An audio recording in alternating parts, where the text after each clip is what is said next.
A seductive woman develops an obsessive and dangerous fixation with her happily married neighbor, and she will stop at nothing to have him all for herself. Joy and Greg, a married couple, are driving around their new neighborhood one morning when she notices how spacious it is.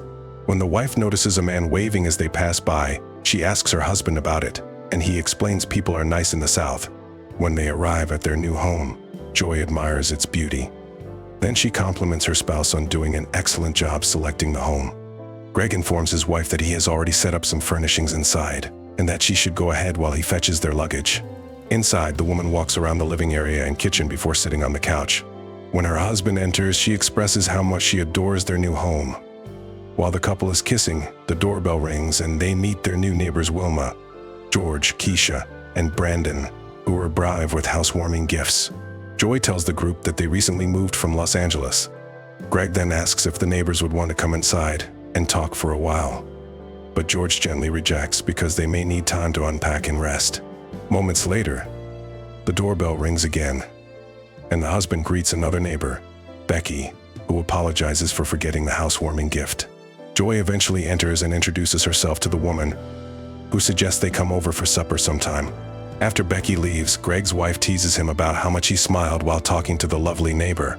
During dinner, the man asks Joy whether she's apprehensive about her first day at her new job tomorrow, and she acknowledges that suddenly working in a different profession after 10 years in marketing makes her nervous.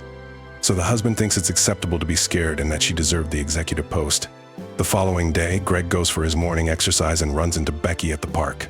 She inquires if he is also a runner, to which the man responds that he primarily runs to stay in shape, particularly because he must undergo a physical agility exam for the police academy.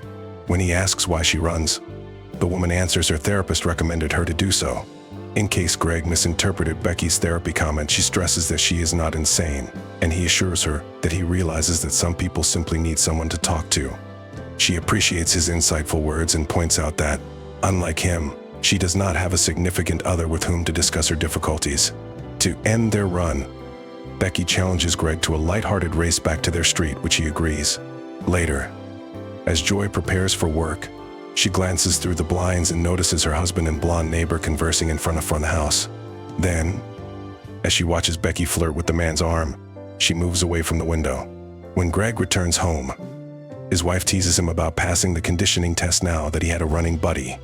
To reassure Joy, the man claims the neighbor was already at the park when he arrived, and that he only had eyes for her. While his wife is at work, the man washes the car in the driveway and greets Becky when she comes out of her house. Joy returns home that afternoon, and her husband inquires about her first day at work. The woman admits it was exhausting, but she is grateful to have a crew of motivated new college grads eager to learn from her. Then she claims she's going on a work trip later this week since her firm is flying her to Atlanta to meet with potential clients. Greg says he's slated to take the agility exam on Friday, and if he succeeds, he'll take the written test immediately after. On Friday, the man walks to his car and notices the neighbor racing past. She asks why he didn't go for his customary morning jog, so he explains that he has an agility test, and she wishes him luck. Sergeant Armstrong performs the agility test at the police school and instructs the cadets that in order to advance to the next stage, they must run 1.5 miles under 15 minutes. Greg finishes the run with time to spare, but he notices his fellow cadet, Sanders, who appears to be unable to complete the final 100 feet. So he pushes the man to dig deep and find the drive to sprint to the finish line. Sanders finishes the run with a second to spare thanks to Greg's encouraging words. Later, Sergeant Armstrong compliments the man on what he'd done for his fellow cadet earlier and says the force needs men like him. The officer then says he'll perform a background check by calling his former employers and speaking with his neighbors. Meanwhile, Becky texts Joy to see if she wants to hang out after work, but she says she can't because she needs to pack for a work trip. While his wife is gone on business, Greg invites Brandon over to watch a game. Becky arrives minutes later and expresses her need to talk with Joy, but the man informs her that his wife is not home. Then he tells the woman that he passed his fitness check, and she admits she never doubted him. When Brandon returns to the living room, he remarks that the blonde seemed to have stopped by the house for Greg despite the fact that she claimed to be seeking for Joy. Perplexed, the man maintains he isn't aiming to cause marital problems by having such notions. He asks the man how long Becky has lived in the neighborhood, and the latter responds that she moved in a few months before they did. Brandon suddenly reveals that the flirting woman attempted to make a move at him once or twice, but he resisted her attempts by acting aggressively. He adds that he's surprised she hasn't made a move on Greg yet, given her reputation for pursuing black guys. Joy is ecstatic after a good meeting with a client and phones her husband, who is mowing the grass. When she asks how he's been acting while alone in the house, the man is briefly distracted by Becky waving at him. Then he laughs that he had a pleasant neighbor around last night.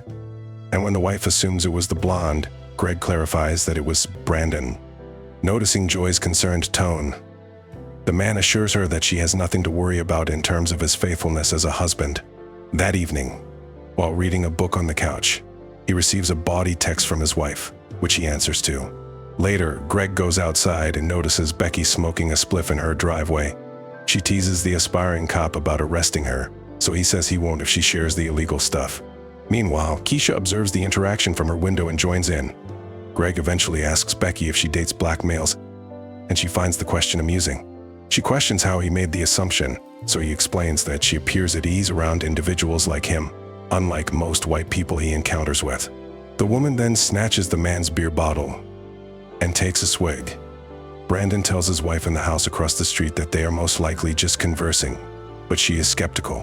When Greg inquires about an empty house on their street, the woman responds that the previous residents moved out weeks ago. Then she mentioned that they had a pool and that they go check it out. Despite his initial hesitation, the man follows Becky to the pool, where she turns on the lights. Suddenly, the woman strips down to her underwear and jumps into the lake. Greg refuses to step in, so she pretends to drown, forcing him to rescue her. Becky chuckles and admits that she was not in any danger, but she thanks the man by kissing his cheek. Greg, surprised, pulls her away, jumps out of the pool, and returns home.